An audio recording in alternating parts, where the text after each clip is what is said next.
Dara milattan önce 3. yüzyılda Perslerin kurduğu antik bir şehirdir. Ve günümüzde çok yoğun şekilde turist alan Mezopotamya'ya gelen bütün turistleri Dara'yı gören bir misafir yoğunluğuyla şu anda karşı karşıyayız. Her ne kadar Dara daha çok öğren yeri olarak kabul edilmemişse de Dara gerçekten görülmesi gereken devasa bir antik şehirdir. Yerli ve yabancı turistlerin uğrak yeri olmasını daha çok istiyoruz. Turizm ve Kültür Bakanlığı'nın Dara'ya bir an önce el atmasını talep ediyoruz. Dara hem Türkiye için hem Mardin için gerçekten çok önemli bir antik şehir. Dara şu anda hemen hemen %10'luk bir gün yüzünde olan, yeryüzünde milletimizin, turistlerimizin gördüğü bir alan %10'u var ama Dara'nın %90'ı halen antik şehrin altında kalan ve yüzyıllarca da kazı devam etse bile gün yüzüne ancak çıkabilecek bir tarihe sahip olan bir yerleşim yeridir. Talebimiz hem Kültür Turizm Bakanlığımızdan hem de Türkiye'de bu işi yapan tur şirketlerinden Güneydoğu'ya, Mardin'e gelen bütün misafirlerin Dara'yı görmesini istiyoruz. Gerçekten Dara görülmese bir eksiklik olur onlarda. Dara antik bir şehir. Türkiye'de eşi benzeri olmayan bizim Efes'i andıran Mardin'in Efes'i diye adlandırdığımız bir Dara şehridir. Tek galeri mezarıyla değil, yere batan dünyada 4 tanesinden 2 tanesinin Dara'da olduğu yere batan sarnıçlarımız, su sarnıçlarımız, 5 kilometre surlarımız ve halkıyla beraber yaşayan bir Dara. Gerçekten görülmesi gereken bir antik şehirdir. Olsun, mezarlar olsun, çok farklı bir his uyandırdı bizi. Sonra tarihini araştırdık. Biz genç olarak kültürümüze sahip çıkmamız gerekiyor, tarihimizi öğrenmemiz gerekiyor. Şimdi sadece paylaşımlarda veya tablolarda gördüğümüz zaman, hakkında bir şey bilmediğimiz zaman hani gelişemeyiz, yok oluruz.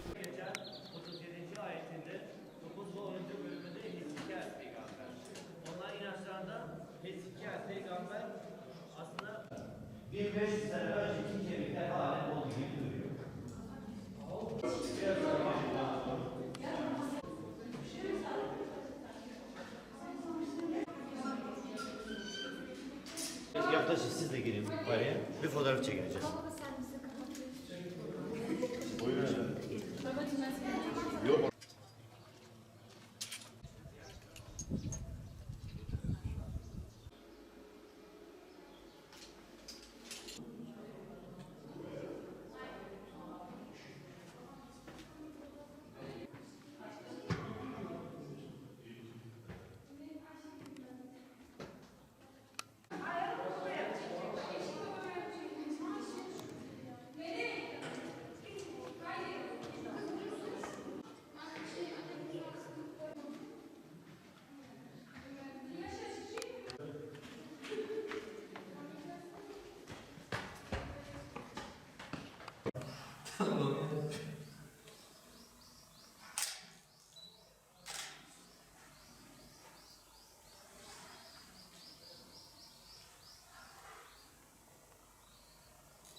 Saçma işlerle uğraşıyoruz.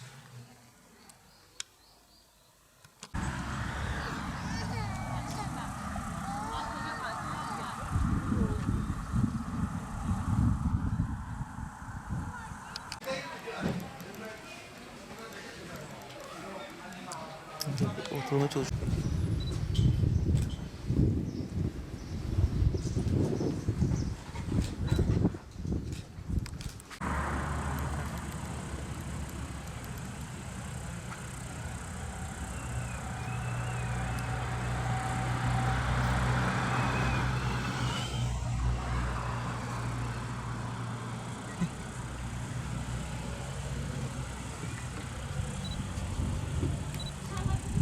Bu ıslık çalıyor bazen.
Çeşmenin arasına kapıdan yukarı çıkıyorsun. Sol kapıdan yukarı çıkabilirsin.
جابوه لو ما مجان جابوه وانا ادور عليك